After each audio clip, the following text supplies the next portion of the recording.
Hello, this is your host, Todd Lewis, the Praise of Folly podcast. This is episode 135 of the Roundtable. Martin Van Creveld in the State. I'm once again joined by Keith Preston, Alek Bash, and Florian. Glad to have you guys back. So today's discussion is based on a book that came out in 1999 by Martin Van Creveld called The Rise and Decline of the State. Now, I first heard about this book through libertarian sources. They naturally liked the book because it predicted the decline of the state. There were a variety of predictions and trends that were observed by Creveld. But the reason why I wanted to visit this the year 2025 is that with large-scale wars going on in Eastern Europe, Ukraine and Russia, of course, the shaping up for a large-scale war in the Middle East, the idea that, in my mind, non-state actors would replace or be the primary opponent of states didn't seem to be holding up. So I thought, well, let's go back and look at what Creveld said, and let's sort of compare what he predicted would happen in 1999 as to what's actually happened in today. Now, Keith, you've actually studied Creveld, so why don't you begin with an introduction to the work itself, and then your thoughts on the predictions Creveld made. Yep. For those who don't know who Martin Van Creveld is, he's a Dutch-Israeli military historian, and he has written quite a bit of scholarly work on basically the history and evolution of warfare. He's a military historian, and politically, he's within the realist approach to statecraft, influenced by figures like Machiavelli, Hobbes, Clausewitz, Metternich, those kinds of figures. So when he talks about the decline of the state, he's not coming at this from some sort of libertarian or anarchist or anarcho-capitalist perspective. So that's one of the first things that needs to be understood about Van Creveld. He's definitely a realist, Machiavellian realist. Back in the 90s, Van Creveld started writing about the decline of traditional nation-state-based models of warfare and the rise of non-state actors as a factor in modern warfare. And if we go back and we look at the history of warfare, Van Creveld bases his argument on Westphalia and the Westphalian model of the state.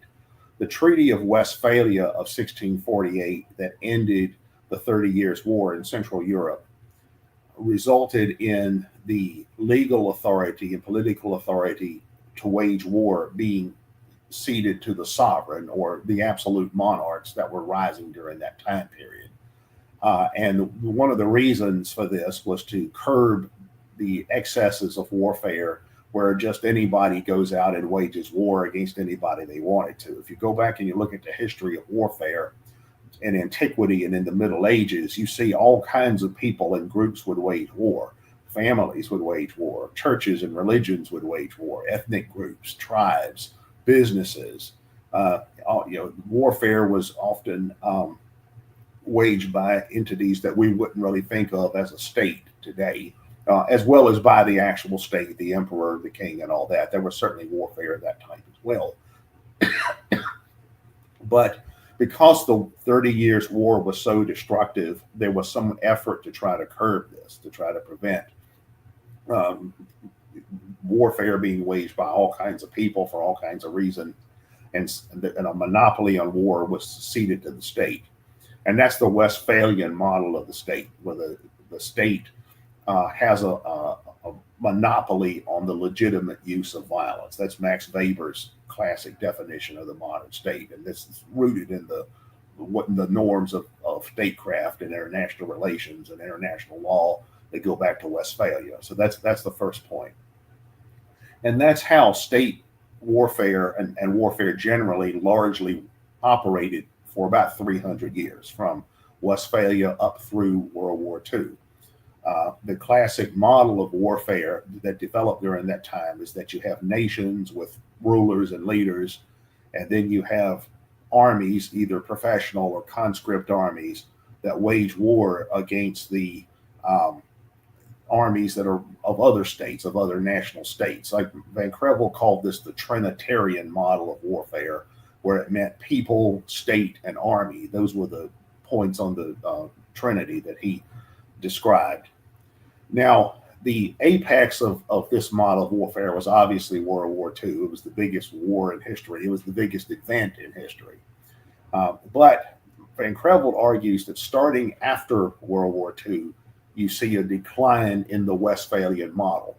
One reason for this is the advent of nuclear weapons, which raises the cost of war to the point where it's essentially cost prohibitive. You don't dare wage a World War I type warfare against another nuclear armed state. So that's one thing. Another thing is the expansion of the global economy, where nations are losing their economic sovereignty. The old model of mercantilism that was commonplace in the early modern period has declined as well. Another factor that Van Creveld thought was pivotal was the Vietnam War, because this was a situation where what would be called a non-state actor, or what Bill Lind calls a fourth generation warfare entity, that is the Viet Cong, actually defeated a national state. He considers that to be a pivotal event in history, and I think he's probably right. And out of this, Van Creveld argues that over time, the state's monopoly on war has receded, and along with that, the legitimacy of the state as an institution has receded, and the state is gradually being eclipsed by other types of entities and institutions. And the examples he gives are things like one is what he calls supranational or transnational entities. And that would be things like the European Union, the BRICS, the Mercosur, the NAFTA, the WTO, all of these kinds of entities that are transnational or supranational that either undermine or run parallel to the sovereignty of actual national Westphalian states. These things have become much more prevalent. Now, back in the 90s, when Van Creveld first started doing this work, a lot of those things either were just being conceived of or hadn't even started yet. Now they've become essentially normal. So that's one thing, supranational or transnational entities. Another one is more and more state functions are being transferred to non-state entities. Privatization and the shift of many previous state functions to corporations and businesses is an example. The way in which NGOs, non-governmental organizations, have achieved a much greater role in social life and cultural life and international relations and things of that nature. The rise of the UN as a transnational entity. These are all other examples. There's also the rise of fourth generation warfare forces. And these are entities that actually wage war, but they're not a state, just like you might have found in the pre-Westphalian era. He's always cited Hezbollah. Well, I think Bill Lind, who's a specialist in I think he focuses more on Hezbollah. But Hezbollah is a good example of a fourth generation warfare entity. To some degree, Hamas is a fourth generation warfare entity. The Houthis of Yemen, all of these groups that have been in the news more recently, these are largely fourth generation entities in the sense that they serve a lot of the same functions as states, even if they're not really states. The insurgents in Syria, the various types, whether it was ISIS or Al Qaeda, or whether it was the people, the communards in Rojava, the Zapatista movement in southern Mexico, all of these are fourth generation entities, and all of that means is they're a non-state actor waging war. The reason could be any number of things, but the function is what matters from this theoretical perspective. Another factor is that more and more people are transferring their loyalties away from their national state that they're a citizen of towards something else.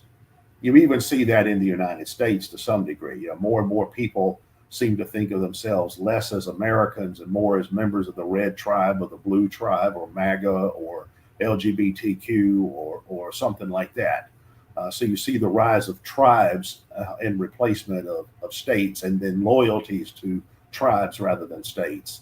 And again, that can be any number of things. That can be gangs or criminal organizations, cartels. It can be religions. It can be causes. There are people who think of themselves as environmentalists first, and whatever nationality they are is something second, and you find that in all kinds of circles. So that's another thing: the transfer of loyalties away from national states, and then also the proliferation of failed states. The fact that there are more and more places in the world where the state has failed or never took root in the first place.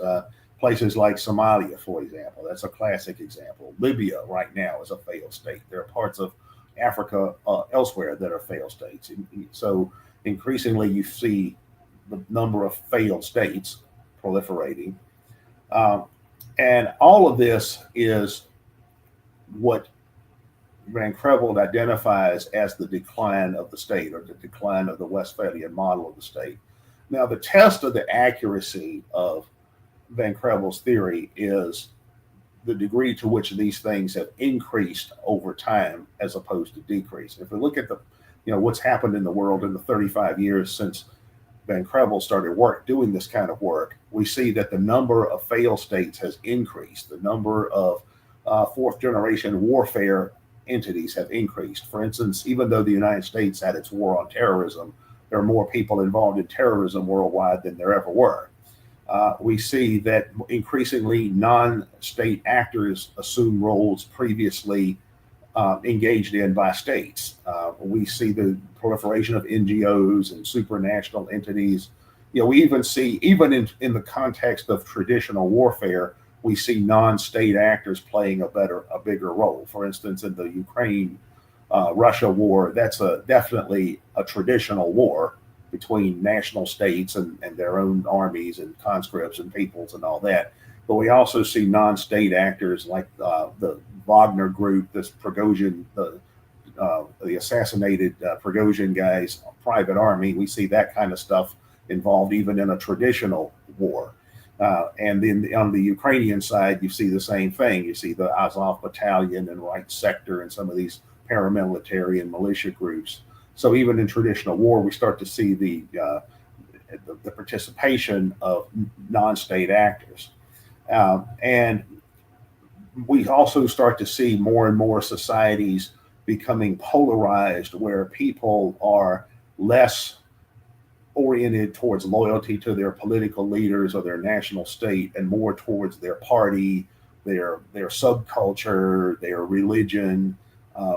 Certainly in America, we see trends like that. We see it in other countries as well. We see the rise of separatist and breakaway movements in different countries all over the place for all kinds of reasons. So all the kind of stuff that Van Creveld was talking about way back in the early 90s has continued to proliferate since then. Now, that doesn't mean that all of these things have replaced the state. I mean, in some ways, the state has been pushing back against some of this. For instance, in the last 5 years or so, we've also seen the state try to reclaim its position, I think more in the Eastern world than in the Western world. Like if you look at countries like Russia, China, Saudi Arabia, Turkey, these kinds of Asiatic autocratic systems, we see that's what that is. That's the state trying to reclaim its position against non-state actors or against other competing centers of power. And even in the West, we see, to some degree, a pushback from either autocracy or reaction or conservatism or nationalism, and all of that is a reaction to what's going on. It's a reaction to the decline of the state system and the rise of all of these non-state forces and social fragmentation associated with that. Van Creveld has never really said, to my knowledge, what degree he thinks non-state entities will eclipse the Westphalian state. I think he does lean towards the view that will happen, that the day will come when some mixture of non-state actors, fourth generation warfare forces, failed states, supranational federations, when all of these things eventually do eclipse conventional national states. And then Bill Lind, who's very much a follower, cohort, colleague of Van Creveld, he has largely the same analytical framework. Bill Lynn thinks that will be the case. He thinks the state will be eclipsed eventually between all of these other types of forces. And now he views this as a bad thing. There are libertarian types and others who see this and think, well, this is great. Those that are in the more Hobbesian tradition tend to look at it like, well, no, we may end up with a situation like the late Middle Ages, like the crisis of the late Middle Ages, or the Bronze Age collapse, or the fall of Western Rome. I think it could go either way. I think if the state declines and is eclipsed, that could be an improvement in some ways and a negative in other ways. And whichever one is a net, whether it's a net negative or net positive, remains to be seen. But that's the general analytical framework that Van Creveld produced, and then the evidence in favor of his thesis. All right, thank you, Keith. Some of the sort of pushback that I'm having is going to be not on these issues. I do agree that globalization is going to undermine state control. I do agree that technology undermines state control of information.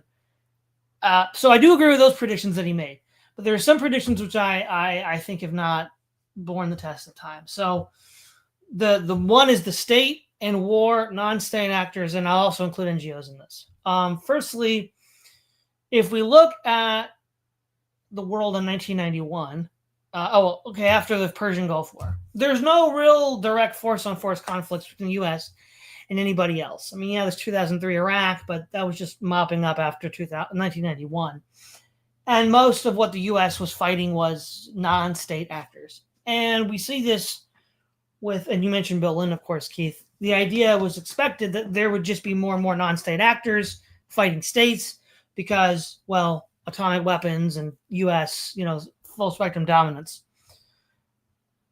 Beginning in 2022, we've seen that not be the case. We have Russia and Ukraine going head to head in full force-on-force conflict. We see Israel and Iran gearing up. There's questions about what might happen with China and the Pacific and the U.S. We also see tensions between Thailand and Cambodia. We also see tensions between Venezuela and Guyana, where people expect and fear full-scale state-to-state conflict. And the impression from the 90s onward was that state-to-state conflict was basically over, except in tiny little contained areas that wasn't going to really happen again. And what we're seeing now is state-on-state conflict breaking out all over the world. We also have the idea that there'd be this global consensus of globalism and interconnected stuff. That's breaking down. I mean, a big critic of that right now is Peter Zeihan, who says, yeah, a lot of this is gone. It's gone. He claims that for two reasons. One, the U.S. is tired of footing the bill for this. And two, nations that were enemies of the U.S. have used this 30 years of economic prosperity to build up forces to then push back. China being, the number one case. There was an interesting video by the Caspian Report on YouTube talking about the obsolescence of the UN itself, where it's just stuck in gridlock and outdated post-World War II concepts that are threatened to fracture the entire organization. So, again, I'm not saying the UN is going to go away tomorrow, but there do seem to be serious problems to the stability and future integrity of the UN. Second of all, with non-state actors today, such as, say, the Wagner Group, those are just fronts for states because it's Russia funding the Wagner Group as a PMC, just like the U.S. did with Blackwater.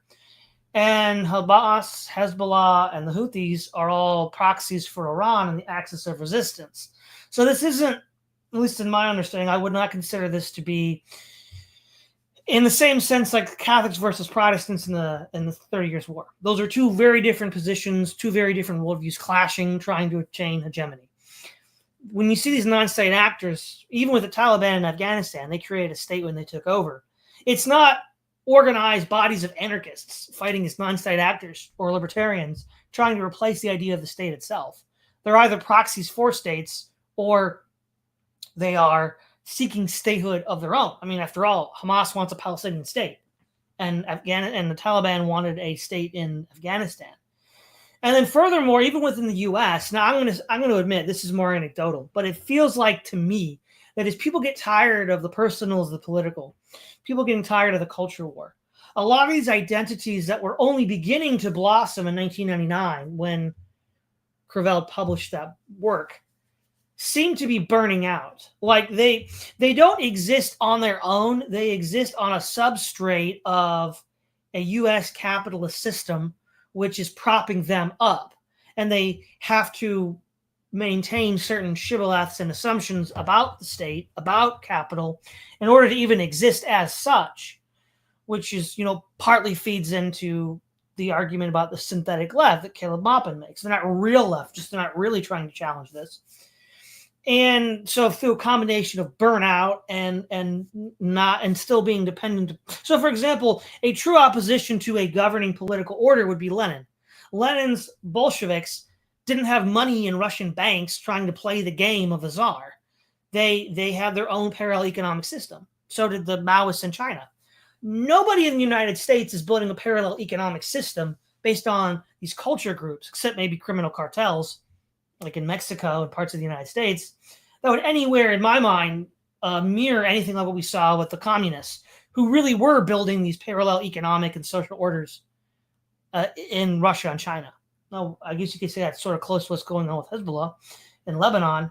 But Lebanon was why was Lebanon a failed state? Why was Somalia a failed state? Well, a lot of those failed states were due to warfare and intervention. Somalia and Ethiopia had fought for decades during the Cold War, and Lebanon was a battlefield between Syria and Israel.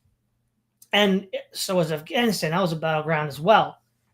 And whereas, as you said as well, Keith, Russia, China, Turkey, Saudi Arabia are retrenching the state. There's a retrenchment going on.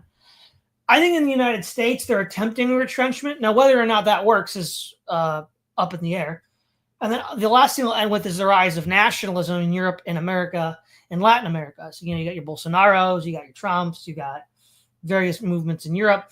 And all of them seem to be undermining a globalist order because they publicly state they don't want the globalist order because of the complications with immigration and the exporting of jobs overseas. So I think for all of these reasons, I'm not entirely convinced that within the narrow parameters of the state and military conflict that all of those predictions came true.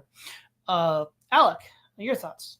Okay, so I have quite a bit to say in this, and my contribution is going to be from the perspective of political philosophy, as that's my area of expertise. A few weeks ago, I wrote a blog for Attack the System, contrasting the Lockean and the Hobbesian view of human nature. As many of you may know, they're polar opposites in the sense that Hobbes believed in the Leviathan thesis, that he advocated for a strong state, and he saw that as the cornerstone of a civilized society. John Locke thought of it in a manner that's entirely different. For Locke, in fact, in a state of nature, there will not be chaos, there will not be mayhem. In fact, people can evolve and create a civilized society, not because of the state's support, but despite it. Now, the two contrasting examples of Lockean, the two examples that illustrate the contrast between John Locke and Thomas Hobbes would be Switzerland and Russia. Russia is the prototypical Hobbesian society, with Vladimir Putin or the Tsar being the Leviathan or the Communist Party. China is a similar case in point. Now, Switzerland is the opposite. Switzerland has one of the most decentralized systems of power in the world. So, consistently with the thesis of the author that we're arguing, it seems to me Switzerland is an example of how that's beneficial for society. So how come Switzerland thrives as a decentralized society and Russia failed in the 1990s? How come Somalia is a failed state? And the relatively decentralized United States, or even Holland for that matter, or even the UK, how come they're so different? How come they perform differently with decentralization? And I would fall back on Aristotle's thesis to answer that. Aristotle's thesis regarding eudaimonia, that what is the most ethical is what is the most conducive to human flourishing. So with that in consideration, it seems to me that the Swiss state is much more conducive to human flourishing than the Russian state. But is it the case that the Lockean view of human nature is more conducive to human flourishing than the Hobbesian? Not necessarily. It depends on how civilized a society is, how much personal responsibility there is, how well educated the population actually is. Clearly, it would not make any sense to have the Lockean conception of human nature, it would not make any sense to have it applied on Afghanistan or Somalia, because that will further exacerbate the problem that's already inherent in their failed state. So going back to the central thesis that we're going over today, is it the case the state's role is diminishing in our society? I would say it depends on the society in question. Societies that are more sophisticated, like Switzerland, I would say yes, most likely so. How about we take the example of the United Kingdom? I'd say it's actually moving in the opposite direction, and largely I would say this is because of the refugee crisis, unfortunately. See, when you have people coming from countries like Afghanistan or Morocco, or countries that are used to having a Hobbesian state instead of a Lockean state, they're going to demand that kind of a government in their society. So this is the antithesis to the author's claim that the state's role is diminishing. We're seeing an increasing demand for the welfare state, for refugee assistance programs in places like Germany or the UK, for example. And why is that?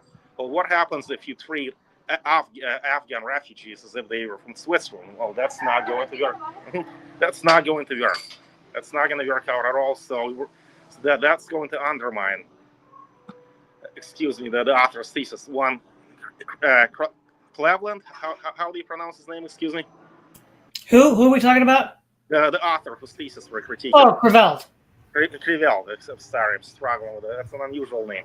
But anyway, so it depends on the society. Some societies, unfortunately, require the Hobbesian state of nature, which is why a significant percentage of Russians still support Putin. Because reflecting on what happened in the 1990s, the Lockean conception of human nature has not been well adjusted to the Russian society, to the sensibilities of the Russian culture. And I don't think that's going to change. Russia has always been and will always be authoritarian. The same we can say about Turkey. That's an example that Keith has cited. So, okay, what about Latin America? Actually, that goes in support of Creveld's thesis. In most places in Latin America, the state is getting weaker. Are they better off with a strong state? I doubt it. That's why the military dictatorships did not work in Argentina or in Brazil or in Paraguay. So some of those societies are actually much freer than many Eastern European societies. So there we see some support for Creveld's thesis. As for the opposition to his thesis, I'm going to say that deglobalization and the wave of refugees, the refugee crisis, is going to elevate the demand for a strong state. Now, you may remember that about a decade ago, Viktor Orban famously gave a speech against globalization, that the globalist cabal is resolute in its opposition to anything that is national, anything that is grounded in one's cultural identity, anything that's frankly uniquely Hungarian, that they want to reduce every person to a consumer in a hyper-individualist society. Now, if I recall, at the National Policy Institute, Keith even gave a speech on that he would be seriously offended if he were a European to see a McDonald's built in a culturally significant historical site in a European country. So that's what a lot of, let us say, neo-populist rebels like Viktor Orban or Alexander Vucic are rebelling against. And their societies, Eastern and Central European societies, are generally tend to function better with a Hobbesian conception of human nature than with a Lockean conception. So my fundamental challenge to Creveld's thesis is the following. If his thesis is to be defended, it has to be shown that the Hobbesian state of nature, the Hobbesian conception of human nature is fundamentally misguided in all cases. And with the Aristotelian test, the eudaimonia test, it would have to be shown that those societies would necessarily be better off becoming more like Switzerland than like Russia. Now, here is the litmus test for that. A critical question comes in the war in Ukraine. Parts of the Ukrainian society has always wanted to be in the European Union and to be more like Switzerland and like Russia. But the reality is that Ukraine has struggled a great deal since the 1990s. While Putin has cleaned up the Russian image, it has pushed back and has fought criminality, has co-opted many criminal gangs, Ukraine remains in a state of chaos to this day. That their attempt to become a liberal, pro-EU society has ended in failure. Now, are they really better off being more like the European, being in the EU, than being more like Putin's Russia? I don't actually know. It may well be the case they're better off sticking with a Hobbesian, to a Hobbesian conception of human nature. Now, what if we look at the Balkans? Is the Hobbesian or a Lockean view of human nature better? I would say that in the case of Croatia, clearly the Lockean position is stronger, because Croatia is doing much better than Serbia. It's a much more westernized society. Now, will Serbia ever benefit from being like a country like Croatia? I rather doubt it. Maybe Serbia is better off remaining Hobbesian. Albania is trying to be an EU country, trying to be like the European Union, but they're just not civilized enough. They have a long way to go. So maybe what they do need is an authoritarian Hobbesian state. And how about the Middle East? Can anybody honestly say that the Middle East can be a Lockean state, a liberal democracy? Is that even imaginable? I would dare say that it's inconceivable. I would say that those parts of the world, like say the Middle East, even the wealthiest Middle Eastern countries, Eastern Europe, especially Russia and Hungary, and probably Ukraine, they're all better off with the Hobbesian conception of the state. And as long as that is the case, as long as we're seeing a rise of new populism, and we're seeing a demand for a Hobbesian Leviathan, for a Hobbesian understanding of human nature, I don't believe that Creveld's thesis can be vindicated, that the state's role will always be on the decline, and non-state actors will usurp that power and will even supplant the state. That is only possible in a small minority, not even a small minority, but in some liberal democracies in North America and Western Europe. But even there, the Lockean conception of human nature is being challenged, because large swaths of the population are being left behind by the wave of globalization. We're seeing deglobalization, the refugee crisis, and we're ultimately seeing more authoritarian influence that's coming from migrants who represent authoritarian values that underpin the Hobbesian state. Okay, that is all I have for now. Okay, I just noticed a private message. Florian said he's not feeling well, so I'm guessing he won't be able to contribute more today. Get better soon, Florian. So I'll add this to it as well. Before I hand this back to you, Keith, I forgot one other point that I wanted to make as well about all this with the state. Alek brought up nationalism and the globalist, anti-globalist perspective. I don't think a lot of people saw the blowback that would come, but from all these people coming in. And so for the people that view themselves threatened by immigrants, threatened by either ethnic or economic displacement, the state is going to be the natural thing that they turn to. So I think that's another thing as well that we'll see where that turns out. But yeah, so Keith, back to you. Well, one point that Alek raised that I think is very important to this analysis is the cultural context. It's certainly true that the decline of the state would take place more rapidly and assume a different form relative to the particular culture involved. For instance, one argument that Bill Lynn makes as a theorist of fourth generation warfare is that there are parts of the world where the state is declining because it never really took root in the first place. Probably sub-Saharan Africa is one example. That's probably a place where you find as many or failed states as anywhere else. You have places like Sudan and Somalia and other Central African regions. Also in parts of South Asia and parts of the Pacific, parts of the Middle East. And a lot of these places you have failed states. And it's largely because the Westphalian, or partially because the Westphalian state never really was dominant there. Maybe it was for a time, under a lot of these are former colonies that once colonialism ended, they fell into civil war and things like that. And so I do think that's an important observation, but it's not incompatible with Van Creveld's wider thesis that the state is in decline. And if a state never takes root in a particular region, then that also undermines the overall sovereignty of states.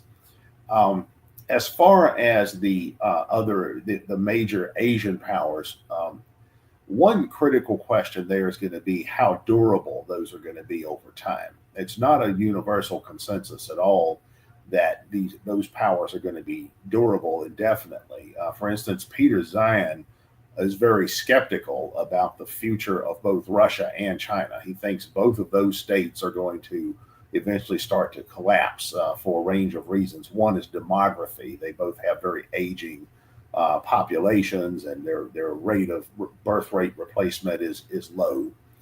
And also there's economic factors as well.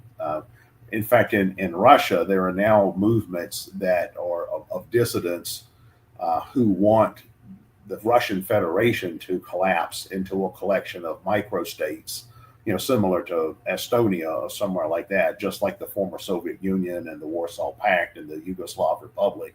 All of those countries that were part of the wider communist expanse that existed in the 20th century, all of those entities eventually collapsed, and that's how we got a bunch of new countries. And some people are predicting the Russian Federation itself will collapse, and that all the little republics that make up the Federation, that those will eventually become almost like national entities unto themselves. They'll be micronations. I mean, there's actually movements out there in Eastern Europe and in the Caucasus to make this happen.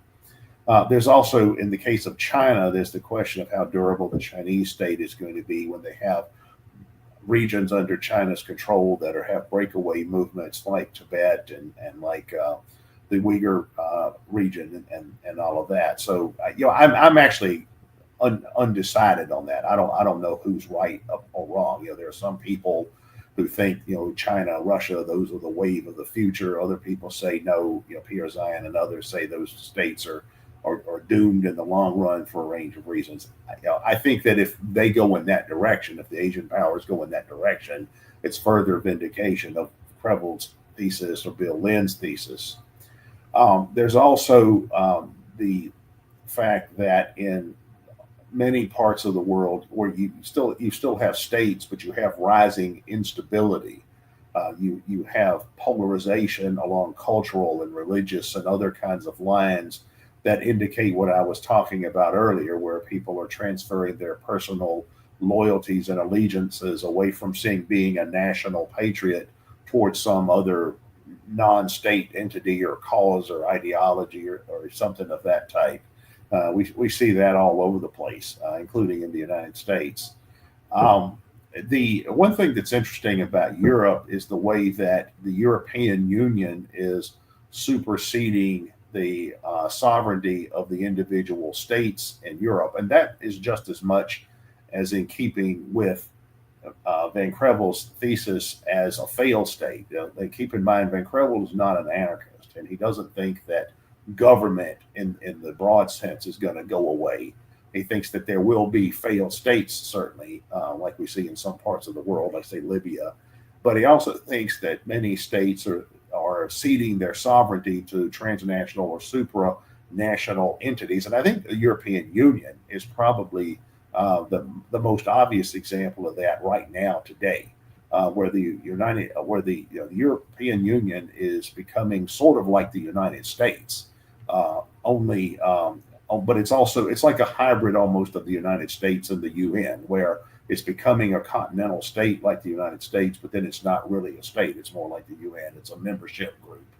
But at the same time, the EU is increasingly gaining powers over the individual nations. That's why the British left, because they were worried they were losing their sovereignty to the EU. So that's just as much as in keeping with Van Creveld's thesis as something like a failed state or something like a terrorist group waging war against the state. As far as what's going on in the Middle East, that's interesting because even though it's true that some of the non-state actors are proxies for Iran, that's also in keeping with fourth generation warfare theory. Fourth generation warfare theory says it's not just that non-state actors are rivaling or eclipsing states as war-making entities, and it's not just that they wage war against states. They can also wage war with states. They can wage war on behalf of states or in a partnership or alliance with states. And that's basically what the axis of resistance is. It's, you have states involved in that. You have Iran, well, really Iran, because Syria, the Syrian state of Assad has fallen. So you have Iran, but then you have these non-state entities like Hamas, Hezbollah, and the Houthis that don't really count as traditional states, as well as the Shia militias in Iraq that rival the actual Iraqi state itself. And then you have other groups that aren't armed groups, but are sort of like support groups of that support the axis of resistance. You have all of that emerging in the Middle East, and again, you still have things like the Rojavans, the Kurdish independence movement. So it's certainly the case that fourth generation forces are rivaling states in much of the Middle East as well. So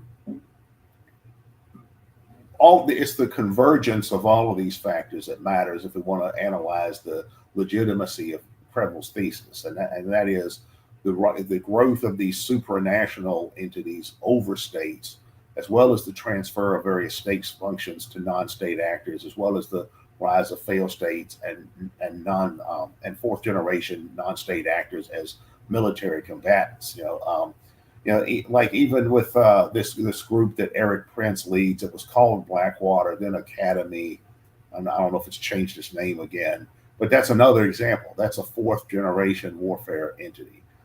And Trump at one point even talked about farming out some, U.S. military functions to Academy or something like that. I don't know how serious that was. He tends to just say things, but the fact that an idea like that is even being floated, though, shows that there's some decline of the state and its monopoly on war, because that was frequently done in the pre-modern era. You would have royals and princes and overlords, feudal lords, who would farm out warfare to mercenaries, or today they would be called military contractors.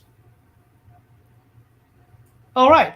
So a couple points I want to get at. The one is, okay, let's look at the thesis presented that before the Westphalian Consensus, there were all these other actors waging war on their own, because the state, as he defines it, didn't exist yet. Right? It just didn't exist yet. So they're gonna, and it's forming, or at least developing at that time.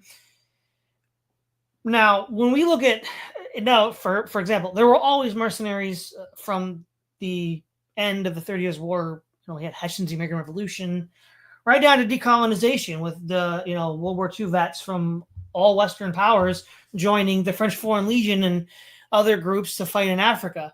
So they've technically always been with us. They didn't go away, right? Also, irregular forces have been around, in not just in insurgency conflicts like in Indochina, but like fighting the American Indians with the United States, right down to the early 20th century. And so, do we see these earlier iterations of non-state organizations reviving with their own militant forces? I would say I don't see that yet. Now, least of all in the Western world, like US, Canada, and Europe.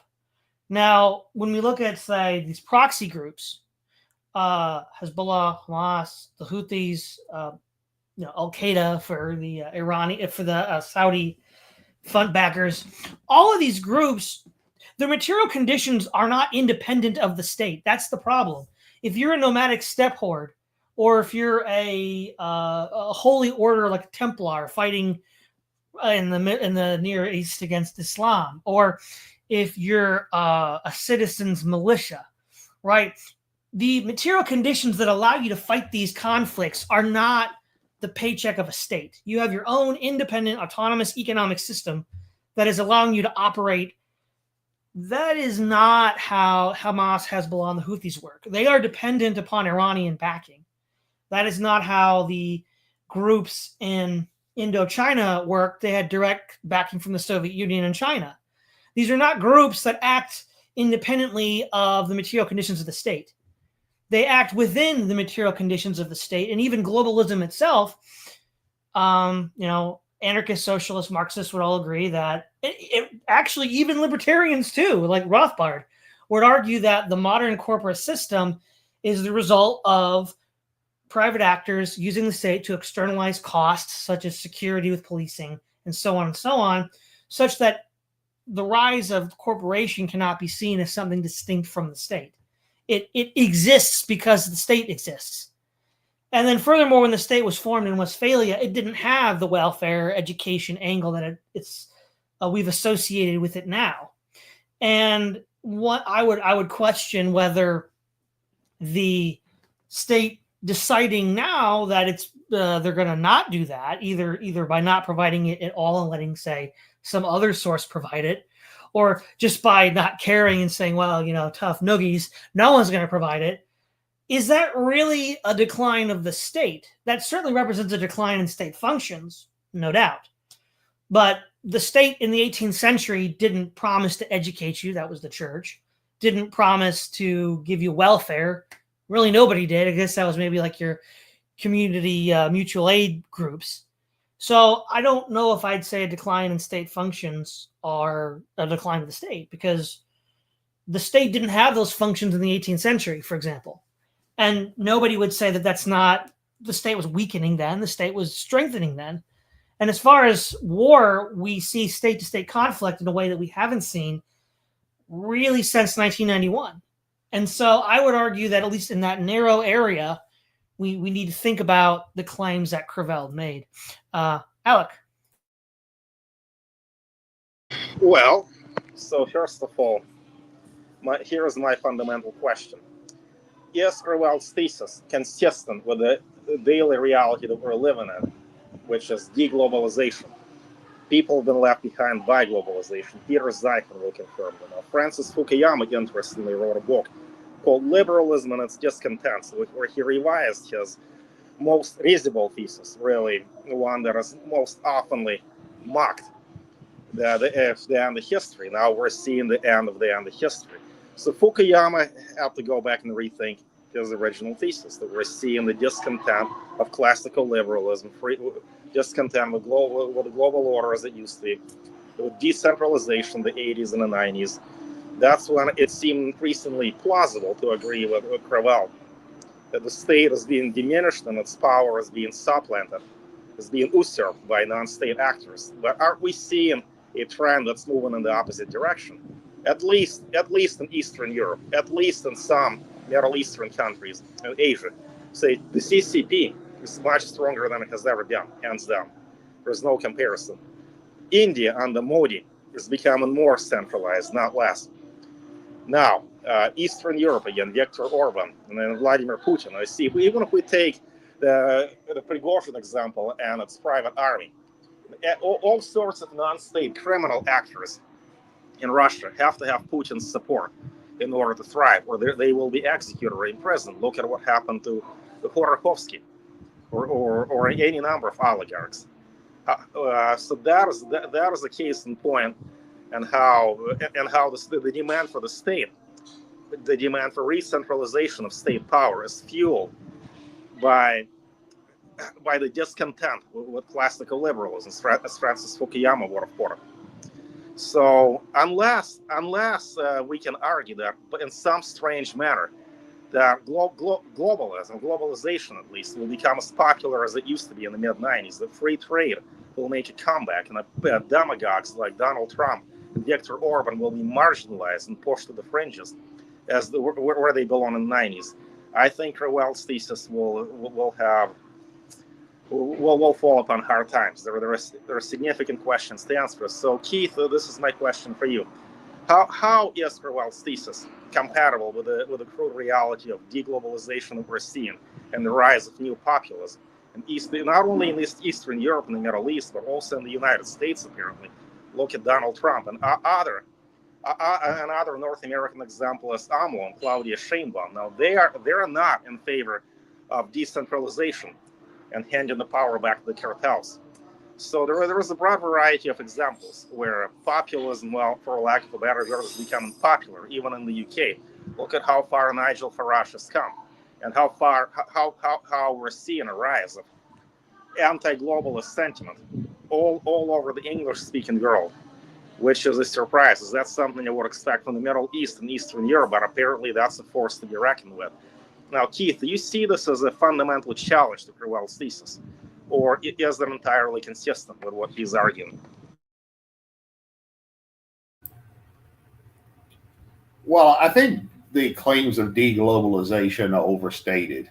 I don't really see that a lot of deglobalization is actually happening. I mean, if we roll back globalization from, say, what it was in 2019 to what it was in 2011 or something, I mean, that's not really much in the way of deglobalization. It's not like we're going back to the, say, the pre 1990s level of deglobalization. So I'm not so sure that deglobalization has really become that significant yet.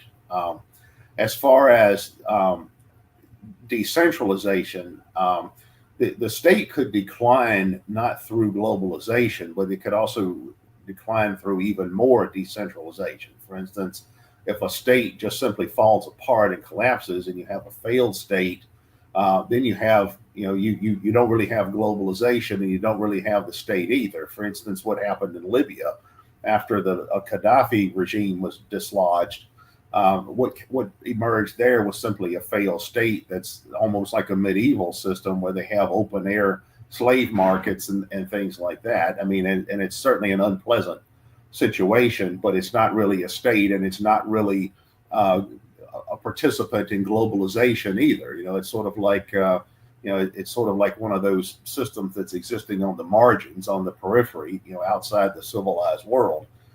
So the decline of the state is not necessarily dependent on the victory of globalization. I think that's one issue there.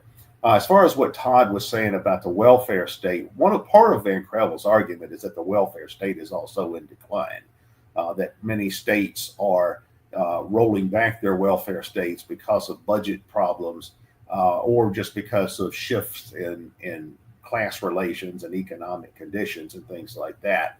So that's another issue there. As far as the rise of populism, I think probably the main, if I was going to make an argument against Van Creveld's thesis, I think the main thing I would emphasize would be some of the things we're going on now, where we see a pushback against the prevailing trends of the recent decades. For instance,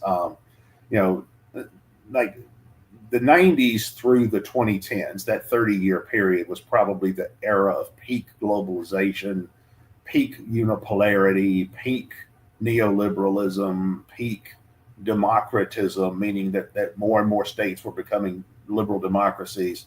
It would peak PC woke, if you want to get down on the cultural level, peak neoconism, this idea of the global democratic revolution. So all of those things were at their peak during that 30-year period. And then I think around 2020, like 2017 to 2020 is when you start to see those decline.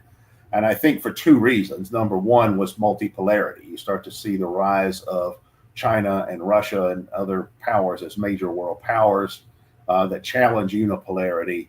And then parallel to that, you start to see a pushback from, you want to call it populism, authoritarianism, Bonapartism, nationalism, conservatism, fascism, whatever labels you want to put on figures like Putin, Xi, Erdogan, Mohammed bin Salman, all of these kinds of figures, and plenty of others, Trump, to some degree, Orban to some degree, Bolsonaro to some degree. We are seeing that kind of pushback, this kind of hybrid populist, nationalist, anti-globalist, right authoritarian, right something else, conservative, whatever, pushback. And that fits with historical trends. Like if we look at the history of the world since, say, the Enlightenment, we see that periodically we see these periods of pushback by, I'll just say reaction for lack of a better, more inclusive label. But we saw the concert of Europe after the Congress of Vienna, where the royal houses of Europe tried to reclaim their position against the legacy of the French Revolution. And then following the wave of insurrections in 1848, we saw the rise of Bonapartism and that kind of thing. And then following the wider liberalization period in when classical liberalism was at its apex in the late 19th century, You saw the rise of a more absolutist form of nationalism like Bismarck and Garibaldi and those things. Of course, in the 20th century, you saw that taken to extremes with interwar fascism. After the post-war period, during the period of after decolonization became commonplace, you start to see a lot of third world countries that fall into autocracies and dictatorships and things of that nature. And I think we're entering or in a period like that right now. I think we're in a period where what's going on is we're seeing a pushback against all the trends we've been discussing. Whether it's globalization, whether it's neoliberalism, neoconism, unipolarity, the digital revolution, political correctness, democratization, all of the decline of the state in all the different ways that we're describing. What we're seeing right now, I think, is a pushback against that from various forces, I think primarily in the Eastern world, but other places as well. And the question that remains is, how successful is the pushback going to be? I think that's the big question. If we look at past pushbacks against dominant trends of the time, going back over the past couple of centuries, we see that most of the pushbacks were not really successful in the long run. The concert of Europe was not able to maintain the dominance of feudalism and royalism indefinitely, nor was Bonapartism. The goal of the fascists and National Socialists to repeal the French Revolution and its legacy, that was not successful in the long run. After the waves of authoritarianism that emerged in the Third World in the post-colonial era, you start to see a gradual move of a lot of those places towards democratic republics and things of that nature. And right now, the question is, are leaders like Putin, Orban, and figures like that, is that going to be the wave of the future? Or is that a temporary pushback against things that are going on now? And then you start to see parallels to that in the Western world. You start to see pushback from the right, populism and nationalism against neoliberalism and globalism, whether it's Trump, whether it's Nigel Farage, whether it's the AfD, whether it's Marine Le Pen, whether it's Giorgia Meloni. You see all the law and order party, I think they call it in Poland. You're starting to see all these pushbacks against these more recent trends. The question is, who will prevail in the long run? And the historic, based on the historic lessons that are available, I think that ultimately it's likely that American dominance will decline.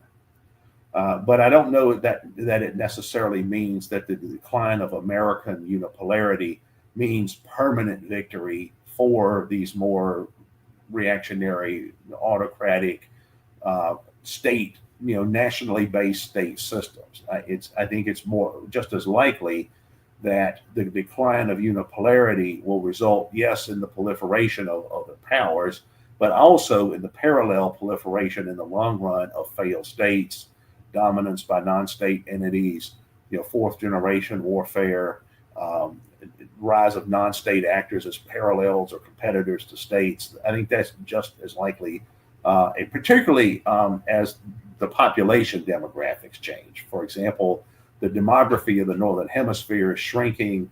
The demography of the Southern Hemisphere is rising. And it's in the Southern Hemisphere where the problems with the state holding its position as as far as a monopoly on the legitimate use of violence, that's where the state is in the most trouble. I think the big picture trends probably are in favor of Van Crevel's thesis more than not. Okay, so to wrap this up and go into the final thoughts, I think we can all agree that the real tension here is, and you said it already, Keith, the current trend. What is the current trend, right? So from, say, I don't know, 1500 with the commercial revolution down till now, what Nick Land calls techno-capital has been the current trend. and democratic Republican statehood versus autocracies, fascism, monarchies, and whatever. The question is that still the current trend? And I guess we can say only time will tell. I mean, it seems like you, Keith, are saying it's not, that the trend that we have seen will keep going. Alek and I seem to be thinking, well, hold on a second. Maybe there's these other trends that are reasserting themselves that are becoming the new dominant trend. Now, again, that seems to be where the distinction lies.